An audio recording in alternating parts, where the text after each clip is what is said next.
Sunlight poured through the living room on one of those afternoons when the house seemed bigger than life itself. Long golden streaks are projected over the hardwood floors by the room windows, and there is a little hum.as I folded laundry on the couch with my fingers working. The only sound that kept me company was that of the air conditioner. The task's rhythm was so effortless that I hardly had to think about it, but my thoughts were everything but not a passing peck on, but silent. I couldn't recall the last time Greg had kissed me. The face or a hasty farewell on his way to work, but a genuine kiss that made your heart skip a beat, leaving you gasping for air and yearning for more. The pain of its absence had persisted for years. Felt as brand new as ever, but my spouse had grown distant in our own house due to incessant meetings, emails, and even if his absence wasn't tangible, it felt just as genuine thanks to the glow of his phone screen. The dim line that was starting to build around my eyes was highlighted by the late afternoon sun when I glimpsed my reflection in the window. I wasn't elderly at 33, but I also wasn't the carefree girl I used to see in the mirror. Either my hand moved automatically to smooth my camisole strap as I felt the lace touch my flesh just a little. The fabric held on to me in a way that was both reassuring and playful, and I briefly let myself wonder when I was last truly recognized, and then Nathan showed up.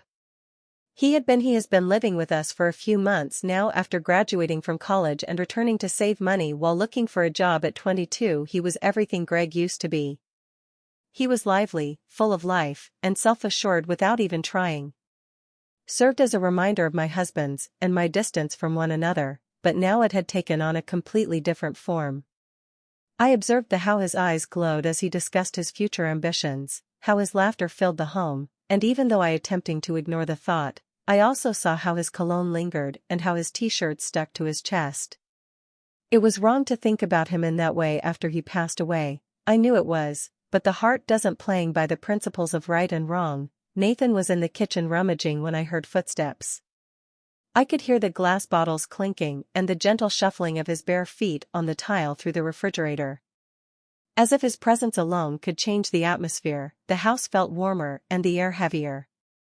"Nathan," I yelled out, my voice steadily, showing no signs of the internal conflict. He emerged in the doorway a moment later, wearing a basic t-shirt and his tall body backlit by the kitchen light. And sweatpants, with his hair a little disheveled as if he had just woken up from a nap. "Could you please help me with something?" He spoke with ease as he entered the room, and his easy assurance only strengthened I turned away from him and fumbled with the magnetic pull I felt toward him. The strap of my bra keeps slipping under the clasp under my sisal. Described how my voice had become softer, almost like a whisper.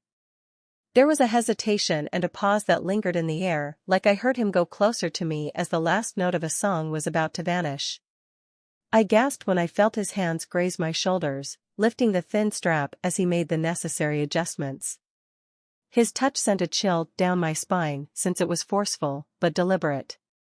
"Is this okay, Spine?" he murmured in a low, nearly yes, I said in a whisper that was hardly audible because the room seemed so little.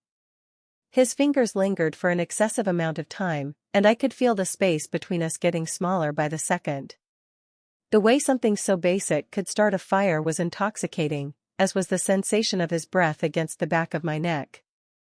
I turned to face him as he stepped back, my hands automatically reaching for the thing that had been burning within me for so long. Although everything was fine, we looked at each other to adjust the strap further, and for the first time, I noticed something in his eyes that reflected my feelings and unsaid tension, a query none of us dared to ask. "Thank you," I said, interrupting the silence, but I didn't speak with the same informality I would have in any other scenario. "Was no problem," he responded in a similarly muted tone without making any movement. He lingered there, looking at my camisole's neckline for a moment before coming back to meet. My moment dragged on, full of the things neither of us could say. Having the guts or being careless enough to speak and then act as if the world. His phone buzzed in his pocket as it attempted to break the spell. Brought us both back to the present, and he swiftly grabbed it while muttering that he had to answer a call. I stayed there for a while after he left the room, my pulse racing in my chest and my thoughts replaying every moment of what had just transpired. Had to be innocent, yet my body seemed to hum with an energy I hadn't felt in years, and the way my skin tingled when he touched me confirmed it. Later that night, when I lay in bed by myself, the remembrance of his touch was anything but I tried to push the thoughts away by closing my eyes, but they persisted. Quieted, and buried deep under the layers of doubt and remorse was a question started formulating a query that, if something so trivial were to could sense this strength. What would happen if we stopped acting as though the home hadn't always existed? Peaceful, but suddenly it appeared to be teeming with opportunities, with each moment bearing that the home was abnormally silent that day, the type of stillness that makes every creak feel heavy with the weight of what might happen next. Every distant sound of the refrigerator felt amplified by the flooring, and I was instead in front of the mirror in the bedroom, attempting to adjust the strap of my beloved black bra, which had always been just like so many other things in my life. Temperamental slippage served as a reminder that it wasn't flawless, but today I pulled at the strap, awkwardly bending my arm behind my back, but the clasp wouldn't budge. It felt more stubborn than normal. I asked myself an unstated challenge as my reflection looked back at me. I didn't frequently ask Greg for help because he was never at home. No longer, and I had nearly forgotten how to beg for assistance, but today was different. The loneliness was more pressing, like a shadow that extended farther, blotting out the light, and then I heard Nathan's footsteps coming down the hallway. I didn't think I had just called out as he shuffled his sneakers on the carpet. After a minute, Nathan's footsteps ceased, and he approached. Yes, his voice was casual and indifferent, but it had a warmth to it that I had not previously noticed. "I need a favor," I murmured, turning. He leaned against the frame, one hand on the edge of his broad shoulders, as he peered toward the doorway. His t-shirt filled the void and held on to him purposefully, although I was aware that it wasn't. It was simply Nathan's laid-back, self-assured presence. His brow furrowed slightly as his eyes met mine, and he asked, "What's up?" I paused for a second, my words seizing in my throat, but I persisted, maintaining a light-hearted tone. I pointed to my shoulder and said, "This strap is driving me crazy. Can you?" The request lingered in midair, between us, like an invisible thread. "Please solve it for me." Drawing attention to the little alteration in his appearance, his brows rising in surprise, he said, before settling into something more unintelligible. I turned away from him in the room and became acutely aware of all that as he approached, the way the afternoon light traced the bend of my neck, the subtle aroma of his cologne, the sound of my skin tingled when his palms touched my skin, and his breathing was steady but somewhat heavier than it had been previously. As he manipulated the shoulder, his fingers were initially hesitant and then more certain. "Is this okay, clasp?" he questioned, his voice growing quieter. "Yes," I muttered in a voice that was hardly audible, and the air seemed heavy and laden with I couldn't identify it, but I couldn't deny that his fingers felt warm to the touch. I briefly closed my eyes as he seemed to be balancing on the brink of something delicate, both cautious and firm. Allowing a little touch to pass over me, but it felt like after a moment, he muttered, "Lifeline there," taking a small step back. "I believe that should do it." As I turned to face him, my hand automatically reached for the strap to be adjusted again, even though it wasn't necessary. For a brief moment, everything else in the room melted away as we adjusted and made eye contact. The intensity in his gaze was all that was visible, despite the light and the calm hum of the house. A glance that seemed to go beyond the meticulous barriers I had put up around myself. "Thank you." I spoke more steadily than I had anticipated. "No problem," he responded, although he remained motionless, standing with his hands by his sides and his eyes darting momentarily to the moment stretched heavy and electrifying as the strap met mine again. He scrambled for his phone, repeating an apology as he looked at it, until it buzzed in his pocket, breaking the spell. He backed toward the door and muttered, "I should take the screen," but even as he left, his seemed for a brief moment as if he was reluctant to leave, but he was gone. The room seemed more empty than before, and the quiet grew louder as I sat on the edge of the bed, my fingers grazing my bra strap, which was now securely fastened, but it wasn't the strap. The sensation of his hands on my skin was what I was contemplating. The way his eyes had viewed me as a woman as well as his stepmother, the unwanted notion persisted, but it was impossible to ignore. It wasn't only it was about me and the aspect of myself that had been deprived of focus on touch for the type of closeness that gives you a sense of life, and as I lay in bed that night, I felt noticed for the first time in years, and I replayed every detail of the moment as vivid in my mind. as though it were occurring everywhere.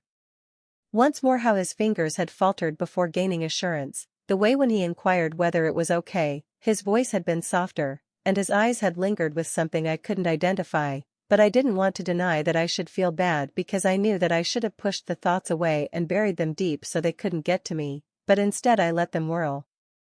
And as I closed my eyes, I couldn't help but nourish the part of me that had been ignored for so long. I wonder what else could cause me to feel this way if something as basic as this could. Maybe lurking beneath the surface, ready to reveal everything. Was a question I didn't want to answer, but I was eager to learn the answer because the days seemed to drag on forever after that. Indefinitely, as if time had stopped and I was forced to sit with ideas I didn't want to even acknowledge. I attempted to occupy my hands with tasks, forgetting myself in the comfortable routine of wiping and folding clothing, counters and irrigating the plants on the back porch, but despite my best efforts to block off the recollection of Nathan's touch lingered in every nook and cranny of the room like the tiniest hint of perfume. The slight smell of his cologne in the hallway and the sound of his laughter reverberated throughout the home, making me think of him. No matter how many times I asked, his coffee mug always seemed to find its way to the sink from the living room. When he placed it in the dishwasher, every tiny detail seemed to be amplified. It was late afternoon when I next met him, and the tension that now hovered between us like an unspoken secret as I was snuggled up on the couch, sunshine streamed in through the living room windows, creating golden stripes on the floor. Couch with a book open in my lap, but I wasn't actually reading it. Instead, I looked at the words, but I was distracted by the sound of him moving about the kitchen, the clinking of glasses, and the faint buzz of he was halfway through a podcast when he muttered, "Hey," and then he appeared in the doorway with a glass of iced tea. He paused for it just before entering the room. His presence instantly filled the area, making the air feel heavier. I looked down at my bare feet as he said, "You look comfortable."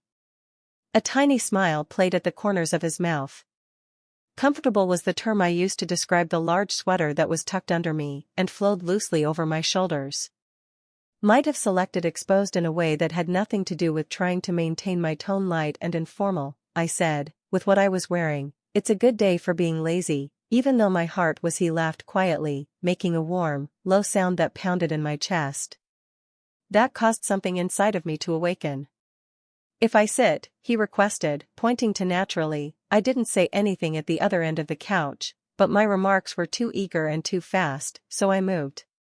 He stretched out his long legs to make place for himself as he relaxed into the cushion and sank under his weight, grazing me as he settled in. The little, unintentional contact sent a chill up my spine. Spine that I hoped he wouldn't notice for a long time.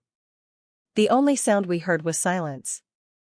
I pretended to read, but there was a noticeable and invisible tension between us, despite the occasional rustle of pages.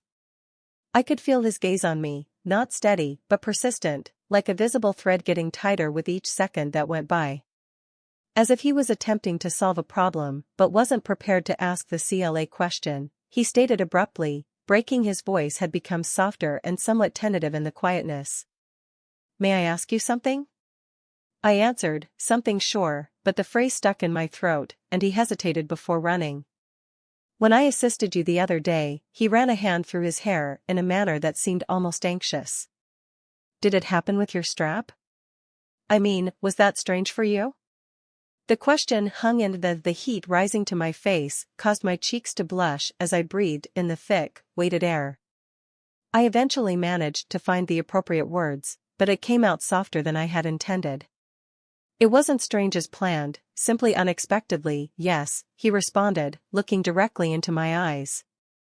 Unexpectedly, he repeated the word as if he were attempting to taste it and determine how it would fit in the distance between us. For a long time, neither of us spoke. The space felt too silent, and the gap between us was too great. Non-existent, and then he moved closer as if pulled by an unseen power. His knee brushed mine once more, but this time it wasn't an accident. He murmured, "CLA."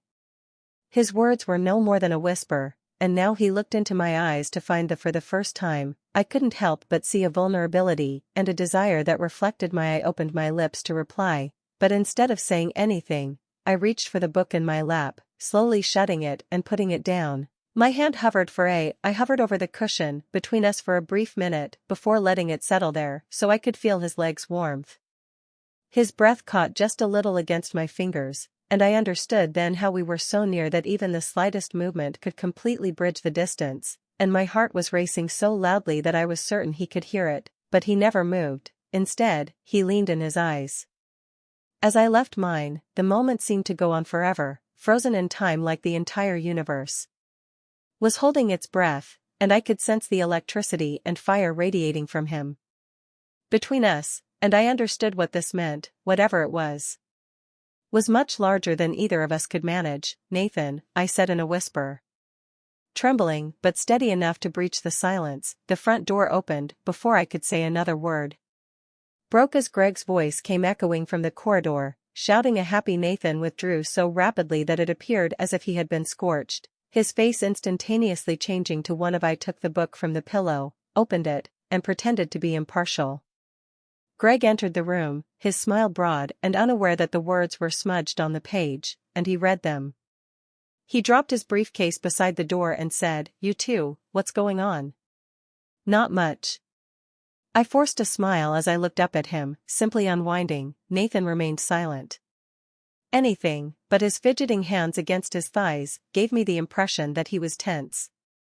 Greg's focus didn't linger as he tried to ground himself. He gave me an absent-minded forehead kiss, before leaving us alone and going to the kitchen. Once more, the weight of what nearly transpired weighed heavily on us for a considerable amount of time before either of us moved. Nathan remained silent and moved quickly and deliberately out of the room, leaving me where I was. My mind was racing as I struggled to control my breathing while my fingers gripped the book tightly. Whatever this was, the remembrance of his touch and eyes scorched into my skin. Regardless of what that signified, I was positive that it wasn't even close. What had begun as a peaceful moment had evolved into something far more intricate, and the possibility of what might happen next was both exciting and terrible. The storm that night wasn't outside, rather, it was inside of me, and the home was covered and the power had gone out, and there was a strange stillness that occurs before everything is about to change. Shadows swirled along the walls like silent spectators as they abruptly left the rooms illuminated by flickering candlelight. Their forms changed in response to my turmoil with each slight draft of the tempest inside of me. Had been accumulating for days or perhaps weeks, and as I sat there tonight, it felt more imminent than ever. Playing solitaire by candlelight while cross-legged on the living room floor with a deck of cards spread out in front of me. Like a desperate attempt to keep my hands and mind occupied, but it wasn't working, and my mind kept wandering. The way Nathan's hand had touched mine earlier that day was unexpected. He was now in the kitchen after a brief touch that left a trail of heat in its wake. His shadow stretched across the refrigerator as he searched for something to drink. When he came back, his silhouette was first seen in the corridor, his broad shoulders backlit by the gentle glow of the candles. He gave 2 cups of lemonade with condensation pounding on their exteriors in the humid air. Without saying a word, he lowered himself to the ground with a calmness that belied the stress I sensed. "Thank you," boiling between us, I replied in a voice that was quieter than I felt him even though I tried to avoid his eyes by concentrating on the flicker of the flame closest to me. His presence was as palpable to me as the humid air that held on to my skin. "You're welcome," he said in a similarly quiet tone, leaning back on his hands extended his legs in front of him. It was a simple, unassuming gesture, but my eyes told me otherwise. Observing how his t-shirt rolled up just enough to show a thin strip of tight, sun-kissed skin above his waist, I had to force myself to turn away, but the image was already ingrained in my brain. I exclaimed, my voice filling the room. Outages always feel so strange, silence as if everything has stopped for a moment. Even though he acknowledged it, his eyes were still on me, and everything felt different. In silence like this, the weight of his words weighed heavily on us. Unstated meaning. As I absently shuffled the deck of cards, I heard that Nathan grabbed a card from the stack, turned it over, and placed it in the space created by the thin brushing of paper. "Down carefully, solitaire?" he inquired, a small smile pulling at the corners of his mouth in an attempt to kill time, and I smiled back at him.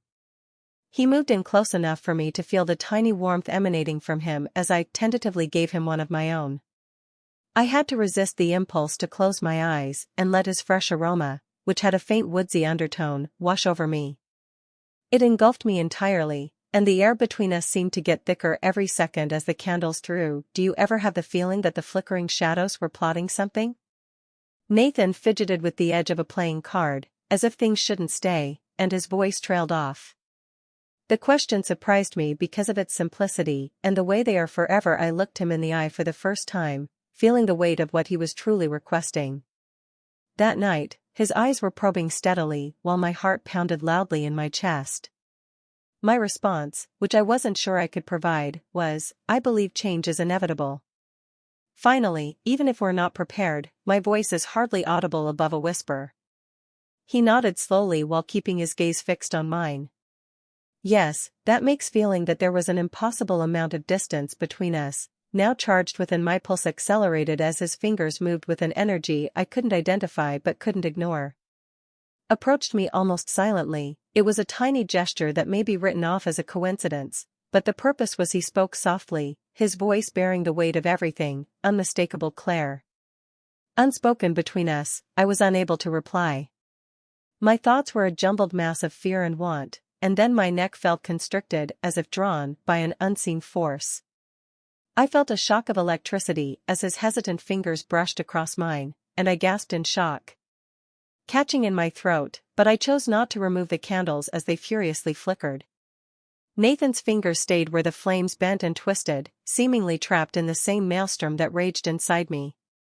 He touched me lightly yet purposefully, looking into my eyes to ask for forgiveness or permission that I couldn't. It's okay, he murmured, unable to move and unable to do anything but sit there and let the moment pass. If you don't listen, his voice was so quiet that it was like a whisper. Desire, but I did want it in a way that frightened me and made my heart raced, and my skin tingled, and I was at a loss for words to describe the whirlpool of feelings swirling inside of me, so I reached for him. It was the only thing that came to me. As a wordless response to the question he hadn't asked, my fingers curled around his. The air around us was thick with tension as the moment dragged on forever, and then just as when the tension reached a breaking point, a distant thunderclap reverberated throughout the house, serving as a reminder that while the actual storm was still raging outside, Nathan slightly withdrew, his face changing to one of silent comprehension. We should probably be sure. His eyes showed the conflict, but his voice was steadier now as he spoke about the candles still swirling inside him. Yes, I responded in a tremulous voice, but I'm adamant that we should. I stayed on the floor, my fingers still tingling from his contact, as he rose up and started gathering the candles. Knew that whatever this was, it was a long way from the storm. May have ended for the time being, but its effects were still being felt. The night had been calm, but the sounds of, despite everything that had happened, something had changed between us that was irreversible, and the home was black, save for the dim illumination of the real storm, which I knew deep down was still waiting to breach. The movie played on the television, creating shifting patterns of light on the walls, and the speech hardly registered as background noise. I couldn't remember the narrative or the title, but that didn't matter. What did matter was that Nathan and I are seated alone on opposite sides of the couch, with a cushion separating us. That seemed too near and too remote. My wine glass remained unopened on the coffee table, with condensation creating a tiny ring around its base. The silent pull had become stronger with his presence, and I could feel the weight of it. Greg was out of town once more, and his absence was irregular in my life. Tonight, it felt more significant than since supper. Nathan had been abnormally silent, his normally laid-back manner having been replaced by attention that reflected mine, and I glanced at him, following the contours of his profile. His eyes were deep in thought, as evidenced by the sharpness of his jaw and the way the flickering light captured the curve of his lips.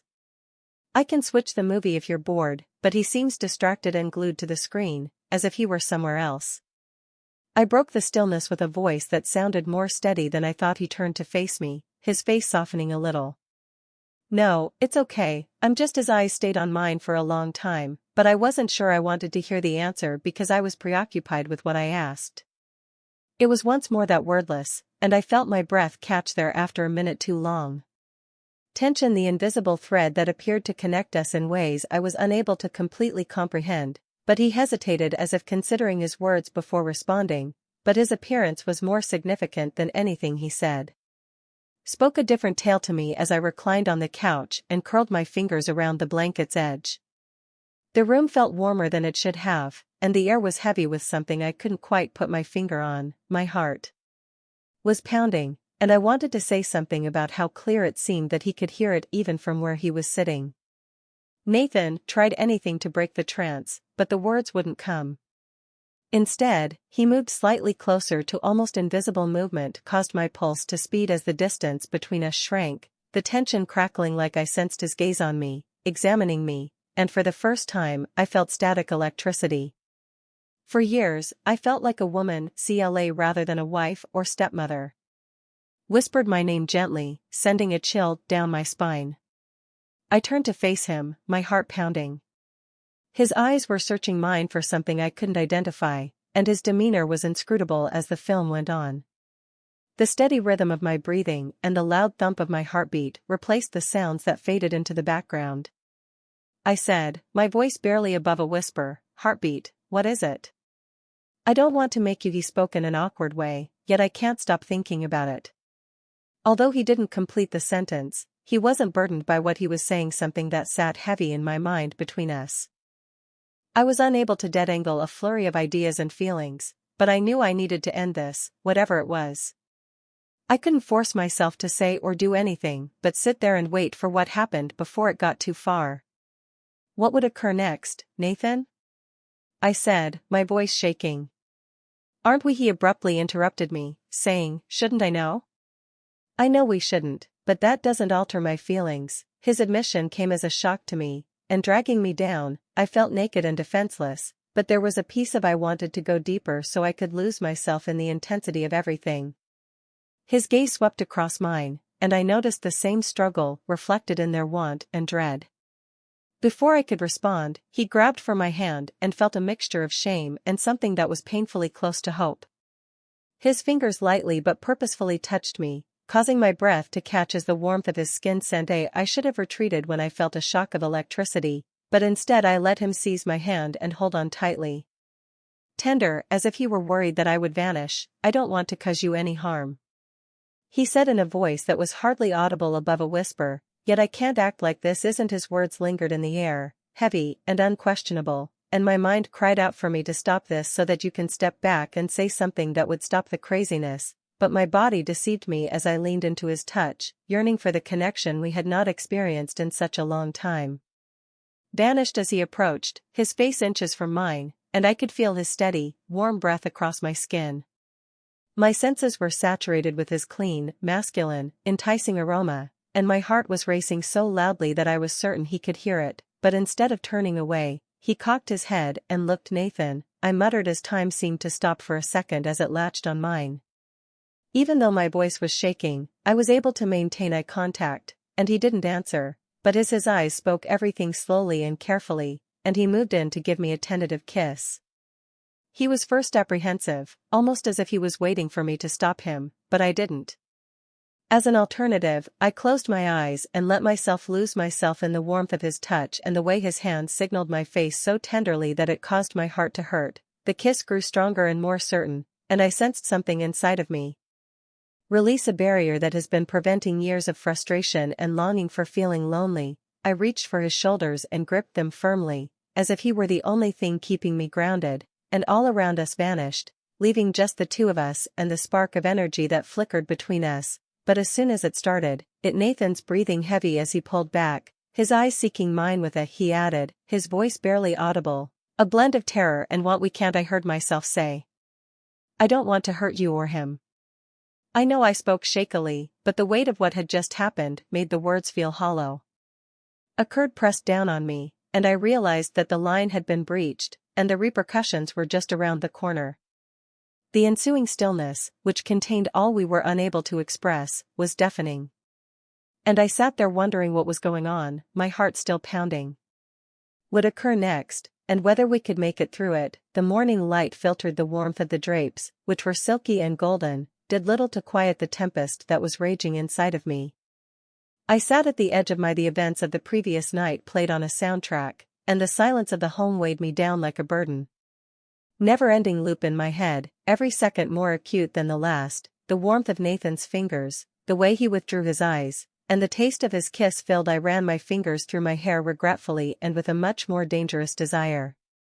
I told myself that the guilt that clung to my skin had not been removed by the restless shower, which left me still damp. Gone so far that we halted before the line became permanently hazy, but I knew in my heart that better lines aren't simply crossed in deeds, but also crosses in ideas, emotions, and the things we dare to suppose that last night, when no one else was around, every unwritten rule had been. My heart skipped a beat as I heard footsteps in the hallway, so I instantly straightened and smoothed that the door creaked open, and there was the hem of my shirt, as if it might somehow remove the proof of what had transpired. He was Nathan, and although his eyes revealed the storm, his face was deliberately bland. "More morning," he muttered in a voice that was rumbling just beneath the surface. "Quiet but steady dawn," I said, a little too quickly and too high in my voice. Turned away for a minute, reluctant to face him in the eye, and neither of us broke the stillness. Everything we weren't saying was heavy and thick between us when he eventually entered the room. With a gentle click, "Claire," he closed the door behind him. His voice was tentative. As if he wasn't sure how to begin, we should speak. I know I stated. His hands gripped the edge of the bed, yet he said, "There's plenty to say, but I don't know what there is." With a forceful but gentle voice, he moved closer and closer till he was last night, standing in front of me. I couldn't let that happen again. "I understand, but knowing doesn't make it." I nodded the words like a dagger to my chest. "It doesn't alter how I feel," he said, continuing to soften his stare. With my heart racing in my chest, I gazed up at Nathan as my breath caught. "Cannot do this, it is incorrect, it is complex." "Anything that is worth feeling is complicated," he muttered in a low, nearly whispery voice, before reaching out and holding out his hand. Touching mine in such a fleeting way that it might have been unintentional, but I can't act like this isn't true, but it wasn't. He was correct. I closed my eyes and felt his words pierce me like a razor. Wasn't real, yet it was real enough to frighten me. Didn't make it safe, so I withdrew my hand while standing. I remarked in a voice, "We can't continue to stand and put distance between us." Nathan abruptly broke his tone, terrified if Greg finds out he won't. Sharp heck was too preoccupied with his job to notice anything going on here, so I shot back. "You're his son, stepson," and he tightened his correction as his wrath boiled to the surface. His remarks lingered in the air for a while. "And because I'm an adult, are you?" As soon as the room became too small, I turned away, my hands shaking. The sunshine suddenly felt harsh as I held onto the back of the window-facing chair. "This isn't just about us," I finally murmured, my voice barely audible, too bright, too exposing. "Above all, Greg, this place, our lives, it's about everything else." "On what we desire," he responded, lowering his tone once more, "and perhaps it concerns what we are due." I looked at him, and then his eyes probed mine, and I saw that his words were weighing heavily on my heart. The same struggle that had been ripping me apart was present in them, the longing, the guilt, fearing that I wouldn't move. He approached and whispered my name. Sent me a chill, telling me that you don't feel it and that you don't want. I started to reply to this, but I was unable to do so since I couldn't tell him. That I couldn't lie to him or to myself, and his hand extended once more. His thumb stroked against my skin as he caressed my cheek with such affection that it made my heart hurt, and I felt. I mumbled to Nathan as I leaned into his touch, yearning for the connection I had been suppressing for so long. His eyes shook as they met mine, and everything seemed to vanish at that instant. Greg was gone, there was no house, there were no repercussions, just us standing on the brink of something that seemed unavoidable and dangerous. "But I can't." Despite the lack of conviction in my voice, he continued, "Yes, you can." Words in a low voice that we can both hear before I can reply. My heart jumped into my throat, shattering a car door that was smashing outside. And I retreated from him, panicking. "It's Greg," I whispered. Voice frantic. Nathan took a step back, his face displaying a mixture of annoyance, and he replied in a stern tone, resignation, "We'll talk later." I nodded, my mind racing as I heard the front door, and hurried to it, holding onto the knob as if it were the only thing keeping me grounded. Greg's voice shouted out as he entered the house, "Hey honey," and the door opened. His tone was upbeat, so I forced a smile on my face as I entered the corridor, and even as I met him, my heart was still in that room with him, away from the storm that was still raging behind me. Nathan, given the decisions we still needed to make, these were the day's quiet moments. The anarchy that is ready to unfold and deepen would only be a prelude to what lies ahead. I was aware that this was just the start of a tale that was far from above.